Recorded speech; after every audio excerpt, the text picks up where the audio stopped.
My opening this week is kind of a smile moment that I could have used for that, but it's a little slightly longer story, so I thought I would put it here. Um, I was out running a errand or two in the middle of the day this week, and I made my first stop. And when I came back out to the car, I was messing with my phone, getting my music started, checking Slack, checking email, making sure nothing had come in while I was there. And I looked up, and this couple was walking in front of my car that was just reminded me of my grandparents, Pete and Mary Bestervelt, to a T.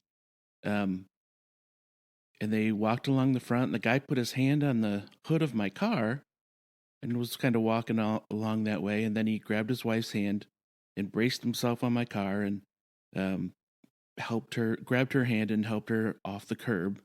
And then they started walking by the car, and suddenly he opened the front door, the passenger door, and was helping his wife and about ready to get in.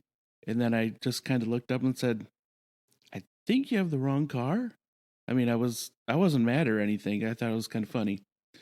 And he looked up and looked at me and went, "Oh, I thought this was my son's car. He has the exact same car. Sorry." And he closed the door. As he closed the door, his wife opened the back door where Miles' car seat is, and she just kind of took it in stride. So his son must have a car seat in there. So she closed the door, and they started walking around the car, and I was looking at my phone again. And then all of a sudden, she was getting in the back seat on the other side of the car. And at that time, her husband, like all flustered, was like, "Oh, no, this isn't our car." So she shut it, and her hands were all shaking. And um, so I had a little laugh about that. And then I started to eventually drive out, and I saw them finally getting to the car that their son had parked like as far away as possible, which I thought was a little odd. But I noticed his car looked nothing like mine. It was not the same car. And the beautiful irony of the story is I was at the eye doctor picking up my contacts.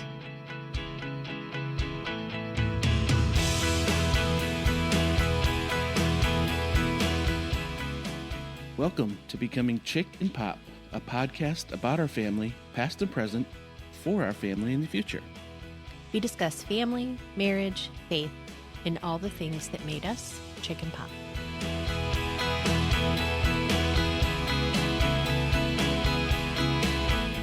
For those of you that can't see us, there was a brief pause after our introduction while Tim finger danced along to the theme music in his head. That's right. I wish you could have seen that. Let you know that's what we're leaving space for. Not that it matters. I enjoyed the finger dance. I don't get to see you dance often, so any form of it is entertaining. Yeah, well, I'm glad you enjoyed it. Anyway, hey, there it is. There's my transition. Anyway. Episode 11, Jode. That's kind of a non-episode. We had 10 last time. This is like... Hey, this is going to be a great episode. Okay. Don't call it a non-episode. This is going to be fantastic. All right. We're gonna share some of our deepest, darkest childhood memories. Okay, they won't be dark. Yeah. At least I don't think so. I don't think so. Okay.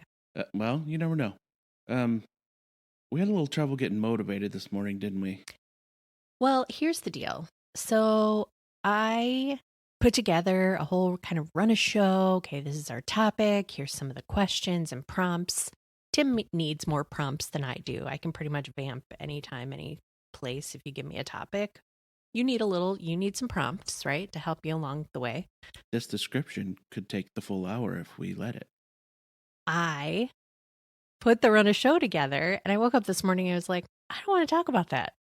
I am not inspired to talk about that. That isn't a conversation I just really want to have today. And it was nothing bad, and we'll get to it, but I just was not feeling it. So I kind of had to regroup and said, hey, what if we do this instead? And you were like, okay. So you went to go take care of something, and I had to quickly jot down some prompts for you to give you a little bit of structure, but here we go. Well, yeah, I need a little bit. I need to know where we're headed. But you?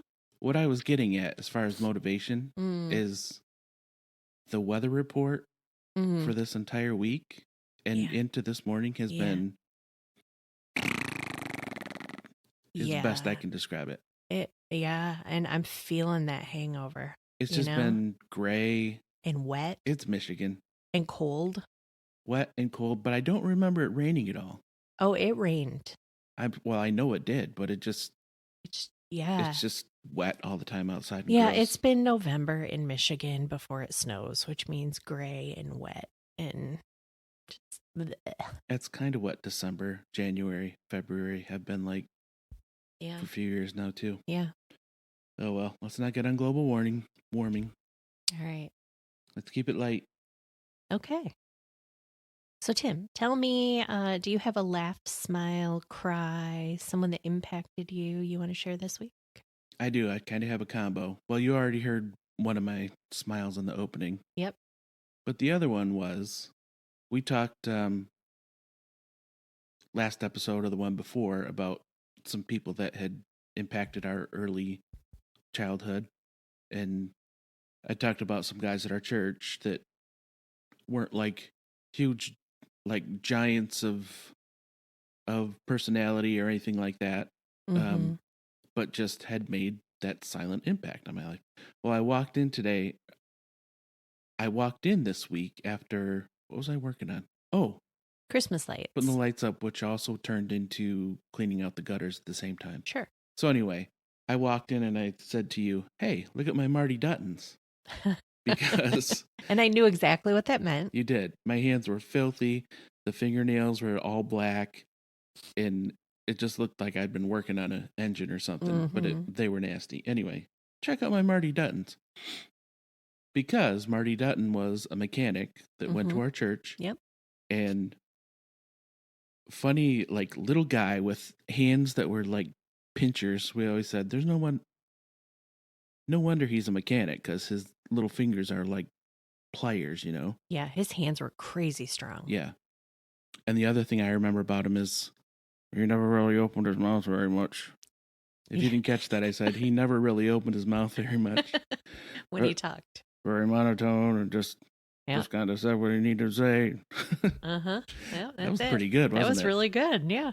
Well, anyway, that guy and my grandpa Bepler, I give full credit for my firm handshake to, because he was always They were vice grips. he would come up, shake my hand, and say, come on, squeeze it. And my grandpa would be like, come on, get that. Let me see that firm handshake. So those two guys, but specifically Marty Dutton came to mind. Mm-hmm. It just in the context of life here, and he was another guy from my early church that Mm-hmm. just had some kind of impact and is stuck in my mind, you know? Mm-hmm. How about you? I love that. So I picked someone that impacted my life this week, and the person that I want to highlight today, it was one of my high school teachers. Her name was Miss Collis, and she was my journalism teacher. So I had her my junior and senior year of high school for journalism, and then my senior year of high school, I was also like a production aide, which basically meant I got to lay out our newspaper. So I had an hour journalism class, and then I had an hour every day that was like production time. And there were only 3 of us that were in that kind of production hour. There were 2 of us for the newspaper and 1 of us for the yearbook. And so I spent a lot of time with Miss Collis. And the thing that I just remember about her is I don't remember her treating me like a child, right? I mean, obviously I was a teenager, but at the same time, the way that she talked to us, the way that she communicated, the way that she taught really made us feel like we were just people and not just students, you know? We talked about current events. I mean, obviously in journalism, and the impact and, you know, the short-term impact, the long-term impact. Like, we had these really meaningful discussions, and she didn't sugarcoat anything. And I don't know, I think I just appreciate the way that she really allowed us to have real meaningful discussions in a way that she would have with, you know, sitting with a bunch of her friends around the dinner table, maybe. And yeah, I just, for someone that I spent so much time with in high school, I don't know. Did I ever really truly thank her? I don't know. I was a selfish teenager at the time. Mm. So anyway, Miss Collis, if there's any chance in the world that you're listening this today, I really appreciate who you were and the way that you advocated for your students. That's cool. Yeah. If I can go back to mine for 1 second, I Uh-huh. forgot something I wanted to say about Marty Dutton. Yeah. He was a giant in terms of generosity. I will say that Mm. because he fixed a lot of people's cars Yeah. in that church. That wasn't his main day job, but No. he had enough set up at home where he could Mm-hmm. tinker and work on cars. Yep. So I know he fixed a lot of people's cars, and he fixed ours once when we were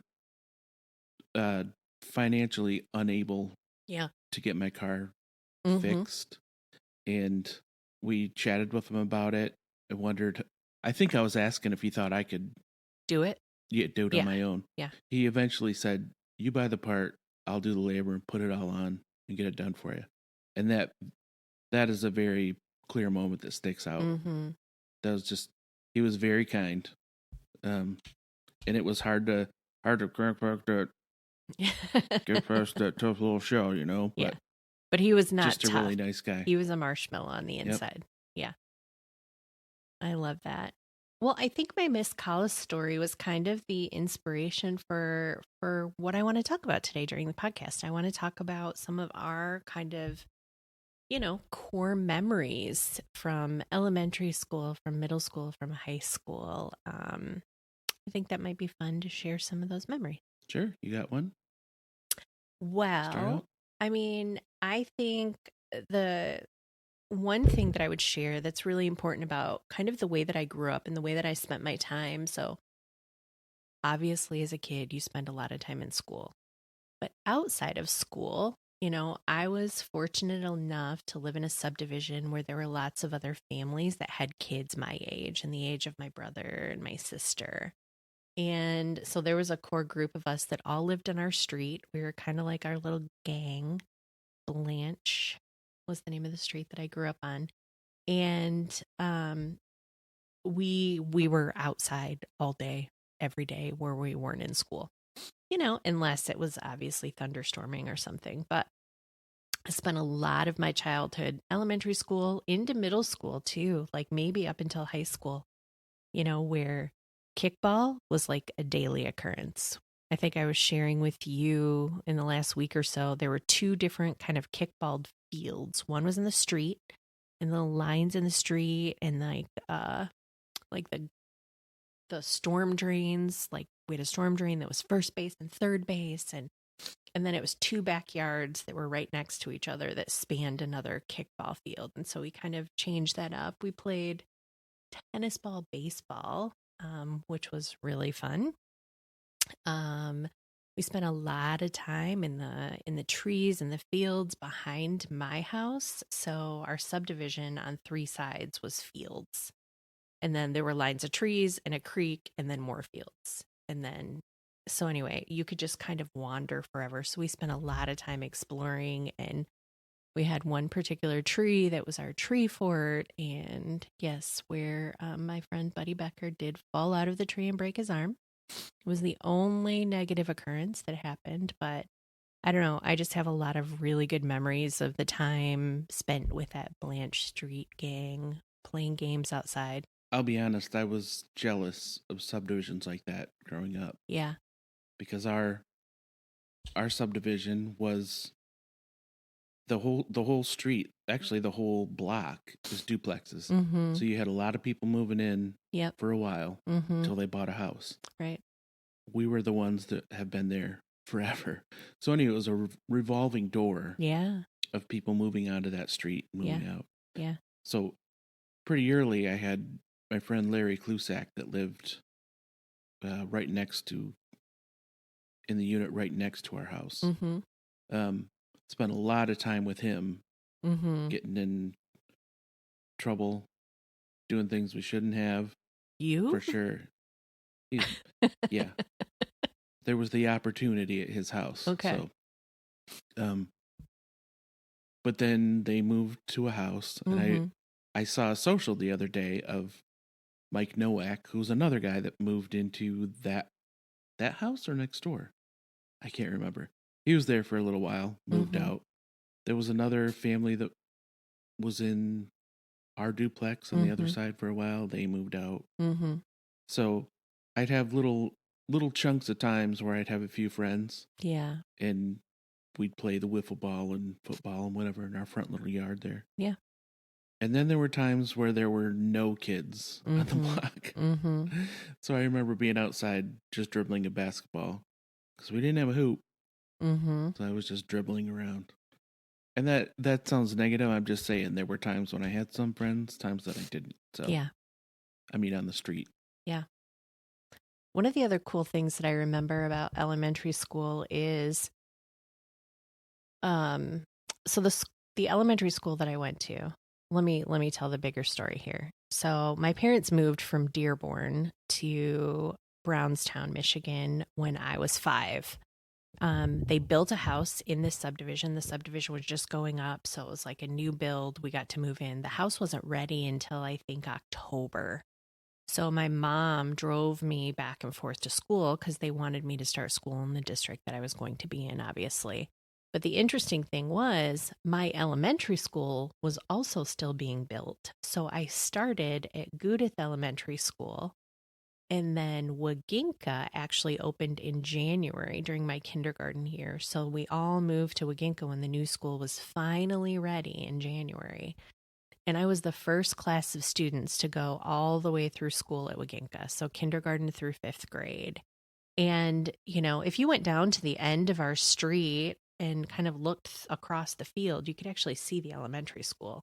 In fact, I think there were rumors that, they were going to build a sidewalk so the kids could walk back and forth in school because it was like you couldn't walk to school because it was all dirt roads at the time. So our subdivision was paved, but the road that we were off of and then the cross street that the elementary school was on, they were dirt roads. They were unpaved. So they wouldn't let us walk to school. Um, but anyway, that was a fun memory about Waginka. But then I think when I was in about 3rd grade, it was a shed. It was a big shed, but we called it the barn because we actually had live animals in the barn. So Sorry, that just sounds ridiculous. there were chickens, and I don't even remember what else there were. But then in this inside, so we had animals outside, and then inside we had this science center, which just kind of this little offshoot of the library, kind of this open area where there were some hamsters and a guinea pig, and somehow I got to be in charge of helping to take care of the animals. And I remember one time we used to take the hamsters and gerbils and guinea pigs out of their cages and play with them. And we lost one of the hamsters one time. And the hamster showed up the next day and it was kind of purple because it had gotten into the ditto machine. Do you remember dittos? Oh yeah. So kids, I dittos think you could get are a little buzz off of those. are ways that they used to make copies before there were actually copy machines. I don't even remember how they worked, but anyway, they were dittos. I bet And there was something toxic in those. I can't even sure. imagine. But anyway, the hamster, like it had this purple streak down its back from the ditto machine that it got in or got up in the ditto paper or something. Anyway, so Did that become its nickname? ditto. Mm-hmm. I don't remember. Should have. You I missed don't out. remember. It was a fun, like those are some of the really fun, unique things I think about my elementary experience, kickball after school all summer long, and then, we had live animals at our school. Like that's pretty cool. I don't remember the story, but you just sounded so country And it was in not that story. country. I It's know, but crazy. Yeah, it was very suburban. How about you? How was your elementary experience? Anything in terms of school, or yeah, just that age. well, what I talked about earlier was kind of that age. Yeah. That was kind of the span, the elementary years. Mm-hmm. Um, Once I got to middle school, whatever, I would start riding my bike off to other friends' houses, and Yeah. spend time there. Yeah. One of my best friends between Mike and the John Mm-hmm. era was Todd Zimmerman, Mm-hmm. and they got a pool at one point, so I spent a lot of time there in the summer. Mm-hmm. And he always had the best video games and everything, so I Yep. spent a lot of time there I just spent a lot of time there. Yeah. So And it then was a you good time. became tennis partners Mm-hmm. in high school. Yep. You were in band together. But that's jumping ahead of elementary a little bit. Yeah. But I mean, we can move into that middle school Yeah. time. Nothing really, as far as school, nothing. I shouldn't say that. There's something else coming up later that I'm reminded of, but I don't want to give it away now. Oh, I see. For our Okay. oldie wed game. Okay. Um, but middle school, I didn't love middle school. I didn't love middle school either. And I always say this, like if there was one period of my life I would never choose to go back to, it would be middle school. I think a lot of people feel that way. It is a rough period in adolescence. I was very shy, Mm-hmm. insecure about talking about anything. Yeah. So add that on top of just hormonal messes and Right. it just Yeah. I didn't love it. And I worried about it with our boys going Yeah. into middle school, but we'll get into that later. But I feel like they both cruised through pretty well. Yeah. Compared to what I remembered. Yeah. Yeah. Middle school was, I mean, for me, I think you had 3 elementary schools in Hazlitt at the time that kind of all funneled into one middle school. Mm-hmm. I came from a district that was bigger. So we had 5 elementary schools funneling into one middle school, and it was 2 stories. It was a big school compared to elementary school. And, there were, when you're a little tiny 6th grader and there's 8th grade boys wandering around the hallways, like that's pretty intimidating for a little teeny tiny girl, which I definitely was at the time. Well, even a boy between 6th and Yeah. 8th, there's a Huge difference. big difference. Yeah. Not just physically, but maturity too. It's crazy. But one of the fun things that I remember about middle school is when I started to play volleyball. That was definitely a highlight for me and something that I loved and continued all the way through high school. How about you? Anything fun that you picked up in middle school? I was still playing basketball through middle school, through 8th grade. But 7th and 8th is when I got really discouraged by some coaches because I was the short kid. Yeah. So, and up until that point, myself and one of my other friends, kind of a group of them, we were all really pretty good for that age group. We won a lot of stuff in that 5th, 6th, unofficial club, whatever area. Yeah. And It'd I be loved junior it. pro when our boys were in school. Yeah. And I loved it. And I loved playing it. And it's not really a regret, but yeah. I feel a little bad that it was just circumstances and then I let it discourage me and stop playing. Mm-hmm. Because I did enjoy it. And I liked football up until then, and just eventually kind of band took over. Yeah.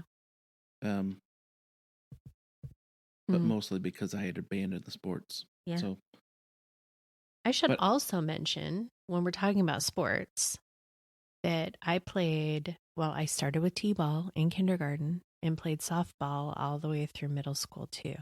Spent a lot, springs and summers, 2 nights a week. And our softball team was really good. We had a great coach, Mr. Pinicano. He lived in the subdivision across from us. And I remember he used to bring a cooler full of I think it started as Town Club and it may have migrated to Fago, but like glass bottles. So after the game, we'd go out to the parking lot and everybody'd have their glass bottle of, cream soda or rock and rye. And it was just super fun. Can't believe we all walked around with those bottles that were just one accident away from a huge injury. Yeah. Right? Yeah. And our softball season at the end of the year, like whatever team was in first place got to play the all-star team. From all the other teams, they'd put an all-star team together. And our team used to beat the all-star team in Brownstown Recreation. Wasn't your dad on the all-star team? Oh, he had his own teams. You know this. My dad played softball 2 nights a week. My mom was single parenting, getting the 3 kids to all of their events while my dad was off playing his own sports. I may have heard 1 or 200 stories about your dad's softball career. You think he was a professional. Back to middle school for me, though. Yeah. I think we were going to maybe talk about teachers that we liked. Yeah.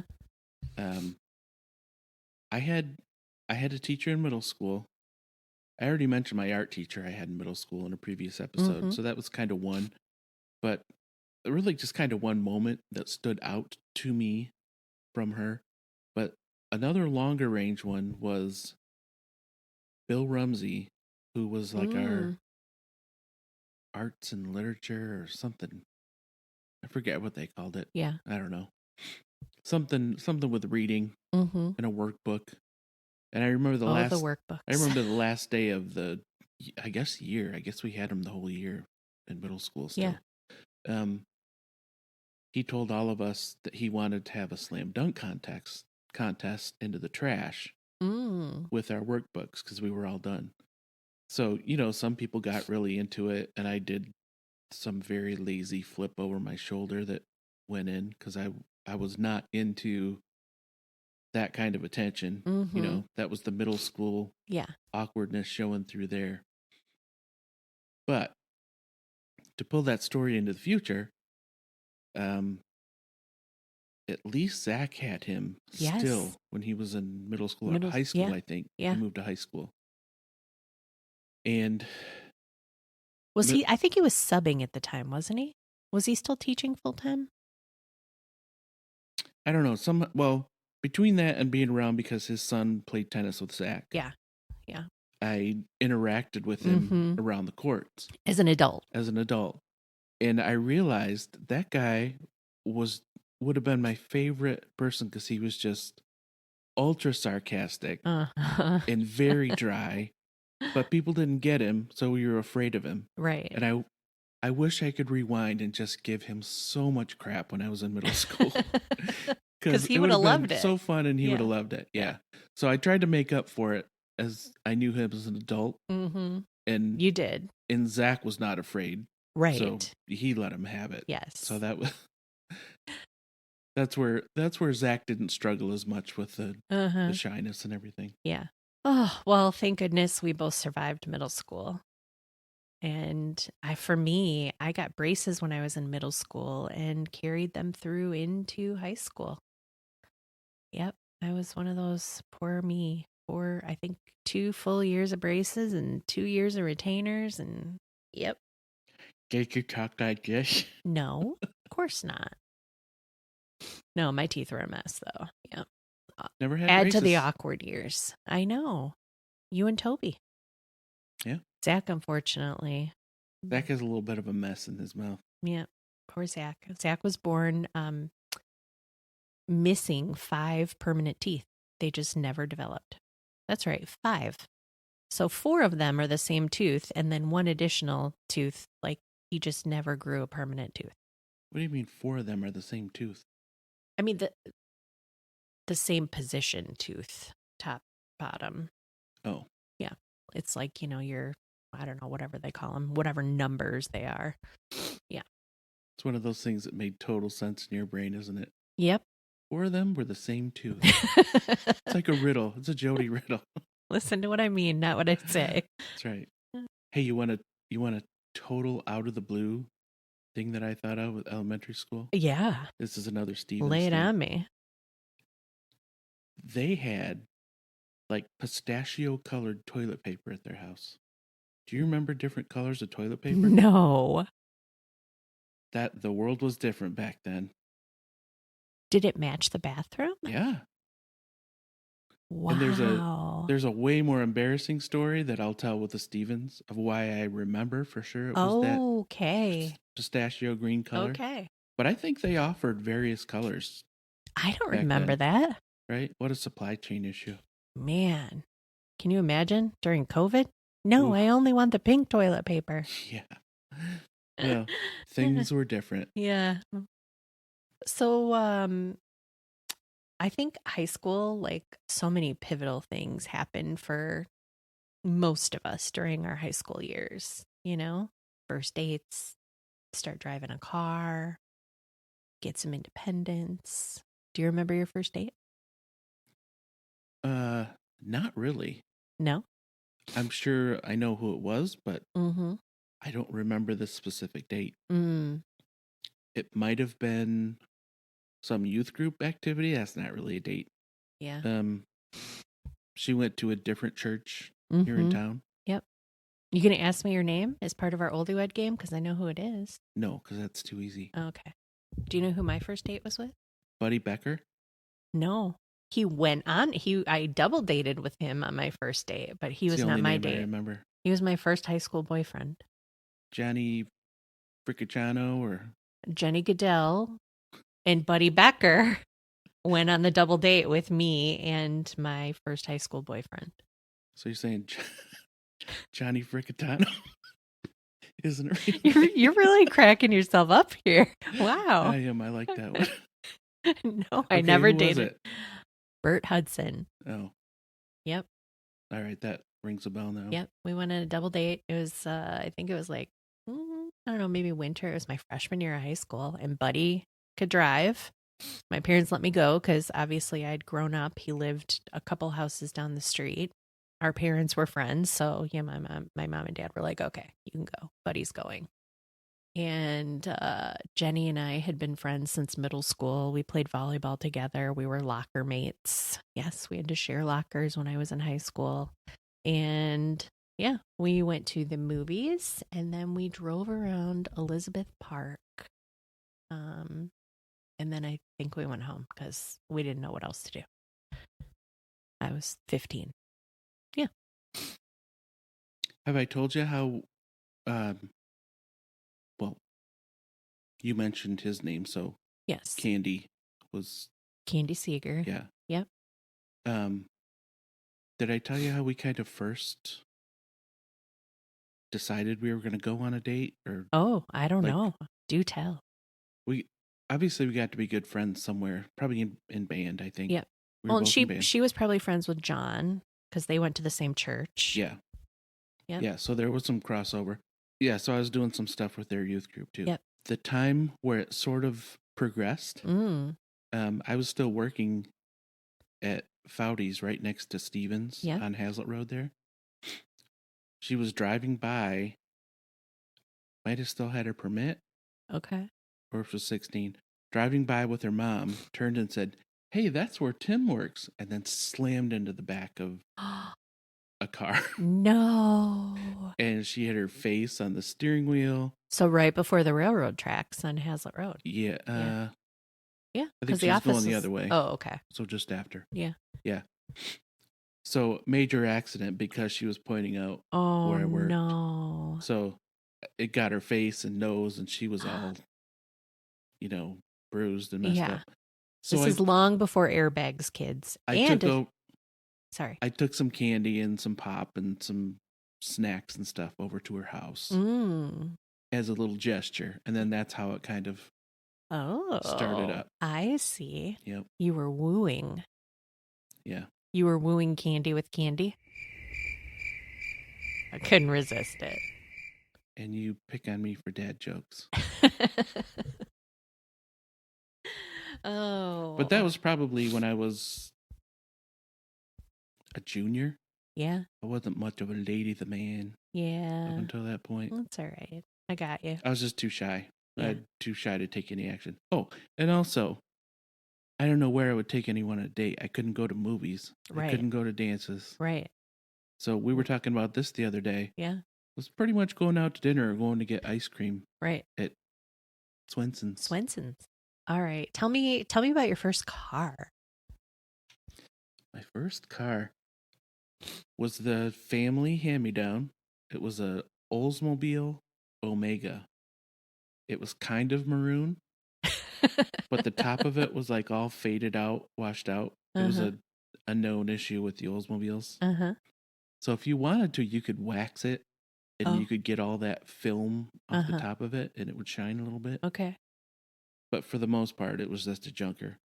You had to manually open the air filter flap on it. to get air in, and then you could start it. So one of those things you could do on an old car like that. Yep. But there was that, and I remember there was a hole, basically a hole in the floor Ooh. on the driver's side that had rusted out. Ooh. So it's pretty much just covered up with a floor mat. So you had to avoid that with your feet. Oh man. Oh, it was a mess. How Eh. about you? My first car was a 1978 Ford Fairmont. It had been my grandparents' car. It was red. It was not a cool car.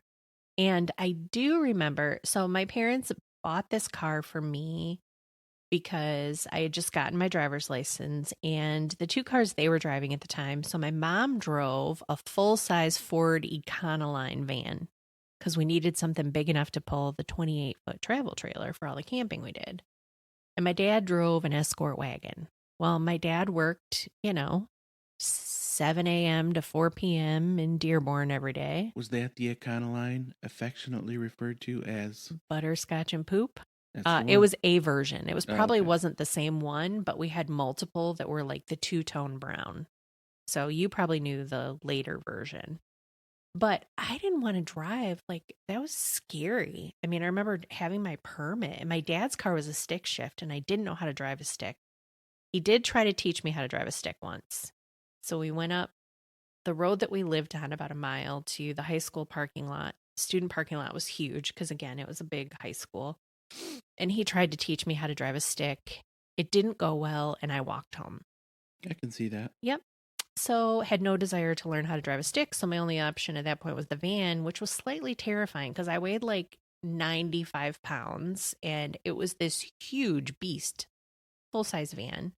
And yeah, so they bought me this Ford Fairmont, much more reasonable size car for a 16-year-old to drive. And at the time, it was definitely cheaper to insure me on my own car with PLPD insurance in Michigan than put me on their cars and full coverage and all of that. So They were big, ugly vans they really that were. could have doubled as like a creeper van or a surveillance van. But a lot of people drove them in the 80s. I mean, That's all you had back then. yeah. So anyway, that was my first car. And to make it a little bit cooler, it was like the vinyl seats, I remember. To make it a little bit cooler, my dad did put a new radio in because I think it was only an AM radio in the car. And he put in a new radio that had a cassette player. So that was Cassette pretty or sweet. 8-track? It was cassette. We were in high school. Well, you had one with an 8-track, didn't you? At one time. Yeah. But anyway, that was my first car. We didn't have it I think I only had that car for a little while. And then we wound up, my grandma had died and my mom took my grandma's car. So we had 3 cars. Well, we had 4 cars. Then we didn't need 4 cars when we only had 3 drivers. So I think my dad then sold the Ford Fairmont to my Uncle Rich for my cousin Josh to drive, who's about 6 or 8 months younger than me. So when Josh started driving, my dad sold that car to my Uncle Rich for my cousin Josh to drive. And I think Josh drove that for a little while. He probably loved that. Were those like completely squared off detective Yeah. vehicles? Well, in no. movies? I mean, it definitely wasn't anywhere near the size of your Omega. But yeah, they were not attractive. Anyway, it got me back and forth to school for a while. And, I had some independence and I could drive myself to volleyball practice, which was great. All right, Tim. Are you ready to play some Oldie Wed? Yeah, let's do it. All right, explain the rules of Oldie Wed. Oldie Wed is a question for you that I think you should know. Okay. But you may or may not. And the points are not awarded in any way. It's just You either know it or you're in trouble. things that maybe you know that other people don't know. Okay, you're going to It's test kinda what how we're getting well at. we know each other. Right. Okay. All right. Lay it on me. Oh, you want me to go first? Yep. You going to start with an easy one or the hard one? You'll probably get this one. Okay. It's kind of multiple choice, so you'll probably get it that way. Oh, okay. I like multiple choice. And this is based on a weird email I just got today. Do you know who the first president was to fly in a plane? The first president to fly in a plane? Mhm. Ooh. Nope. That's a really tough one. Yeah. Was it a Roosevelt? It was FDR. Amazing. Look at me. Nice work. So anyway, that made me think of when is the first time that I flew in a plane? Was it as a child, in my teens, early 20s, early 30s, early 40s? It was in your early 30s when you went to New York with Joe when you were working at John Henry. I don't know if that was early 30s, but you got That was your first flight. that was my first Okay. flight well into adulthood. Mm-hmm. And when was my first flight? You know this. It was after that. You went to New York. I was 40. Yeah. Yeah. I remember dropping you at the airport and watching you walk away like a child going into Yeah. elementary school. Yeah. Crazy. Yep. I We was had no going for idea what work. we were doing as adults because No. we had never seen it. Never flown before. It's crazy. Yeah. And then there's Miles, who's flown multiple times and he's not even 3. Okay. Are you ready for one for me? Yep. Okay. What is my favorite fast food restaurant? Arby's. Great job. I wasn't sure you were going to get it. Very good. And we hardly ever go there. We don't. It's not really close there's- to us. Both of them aren't close. Yeah. Yeah. Mm-hmm. But if we're out and about, we'll get it. Yep. But nobody tops your crispy McDonald's Diet Coke. Yes. All right. You got another one? Yes. And this one, you may have known anyway, but if you paid attention to socials, Uh-huh. maybe in the last year and a half, you would have seen this one. Okay. What was my first design project or design contest that I ever won? Ooh. I don't know if I know this one. I mean, the only thing that comes to my mind was like the house that you had to design in a drafting class. Oh, no. That was just schoolwork. Mm. This was a contest that I won in elementary school. Mm-hmm. I designed the t-shirt for the Wiltshire Warriors. Oh, Which was yeah. a Picasso-like version of Gruff Sparty. And then, Wiltshire Warriors and my favorite 3D Mm-hmm. shaded type that I drew by hand. Mm-hmm. So somebody posted a picture Mm-hmm. in one of I grew up in Hazlitt groups, and it had kids wearing that shirt. And I was like, hey, that was my very first popular design project. Mm-hmm. But I thought it was a pretty big deal at the time That's awesome. because I got to see it on everybody's shirt all throughout the school. That's so crazy. I won an essay contest when I was in elementary school. Yeah, I can see that. And I got to go to lunch with the principal and I got to go meet the school board. And it was like this whole thing. So anyway, it was all about why school is great. I don't know. Anyway, yeah, elementary school. So funny. Okay. Here is, I was going to ask you the name of my first high school boyfriend, but I already told you that one. So let's go with, what is my least favorite household task? Laundry. Yes, you're right. That's right. What's my second least favorite? Because you do laundry now. You took over laundry years ago, which is I absolutely love. Dishes. Emptying the dishwasher. Mm-hmm. Mm-hmm. We both hate that. We both hate it. both But avoid since it I like the picked up plague. laundry, That's right. I try to make you do it. I don't mind the dishes part. I just hate emptying the dishwasher. And I don't mind the emptying so much as I just don't know where things are supposed to go. It seems to rotate. Mm-hmm. We don't have a ton of storage. Yeah. In this kitchen. Mm-hmm. So We've never had a ton of storage. No. Well, actually, that's not true. The first apartment that we lived in, that kitchen, it wasn't big, but there were so many cupboards. There was so much storage in that kitchen. Do you remember? I don't remember. It was much like a of that U kitchen at shape. all. And so there were cabinets all around. Yeah, there was a ton of storage in that cabinet or in that kitchen. But anyway, okay. Well, good job. I hate that job too. So I mean, there's only a few dirty dishes in the dishwasher right now, so we're good for another day or two. it's because we had Chick-fil-A last night. We did. That helps with the dishes. It does. Okay, I feel like I may have mentioned this to you before. Ooh. And I bet Kath would get this one. Okay. But what was the very specific section that my mom would shop in for me as a child? The husky section. The Husky section. Uh-huh. Did you know that for me, or do you remember that being a thing? Both. I mean, obviously, you didn't shop in the Husky section. No. I probably should have been more offended by it at the time, but it wasn't. It wasn't really like fat kids. It was Right. like thick. Yeah. You know, I You had a just didn't giant need head and big shoulders, even slim. as a Yeah. little kid. So Yeah. we'd walk in. Well, I remember one place, Holden Reed, that was in In Frandor. one of the corners of Frandor. Uh-huh. We'd walk in there, and for some reason, I seem to remember her always asking where it was. They must have moved it around all the time or something. So, where's the Husky section? Thanks, Mom. To go buy a dress shirt. Mm-hmm. Oh, that was the thing about Holden Reed. You could get your Church clothes. church clothes there, and that's why we went. All right. Well, this is going to be the tough one for you. Okay. And I'll give you 2 shots at this because there's 2 specific answers, and I think it could go either way depending on my mood. So if I could live in any time period beside the one that we're living in now, Are you saying that truth shifts depending on your mood? no, I think there's 2 possible answers. Okay.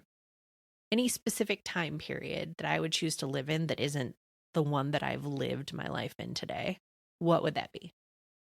Civil War or like Victorian with the big dresses and all that stuff? Oh, you got 1 out of 2.